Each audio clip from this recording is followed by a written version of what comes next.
بسم اللہ الرحمن الرحیم۔ نماز ظہر۔ حضرت ام سلمہ رضی اللہ عنہا سے روایت ہے، انہوں نے فرمایا، حضور اکرم صلی اللہ علیہ وسلم نماز ظہر تم سے جلدی پڑھ لیتے تھے اور تم نماز عصر آپ صلی اللہ علیہ وسلم سے جلدی پڑھ لیتے ہو۔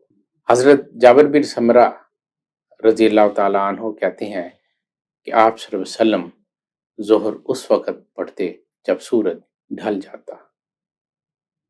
حضرت انس رضی اللہ عنہ سے روایت ہے، انہوں نے فرمایا، جب گرمی ہوتی تو حضور اکرم صلی اللہ علیہ وسلم نماز کو ٹھنڈا کر کے پڑھتے، جب ٹھنڈک ہوتی تو نماز جلد پڑھ لیتے۔ حضرت ابن مسعود رضی اللہ عنہ سے روایت ہے، انہوں نے فرمایا کہ حضور اکرم صلی اللہ علیہ وسلم موسم گرما میں نماز کی مقدار 3 اقدام اور موسم سرما میں 5 سے 7 اقدام ہوتی تھی۔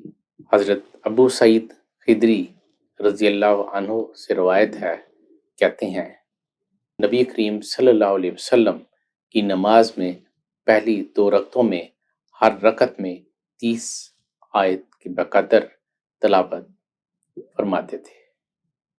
نبی مکرم صلی اللہ علیہ وسلم ظہر کی نماز میں پہلی 2 رکعتوں میں ہر رکعت میں 30 کے بقدر تلاوت فرماتے تھے۔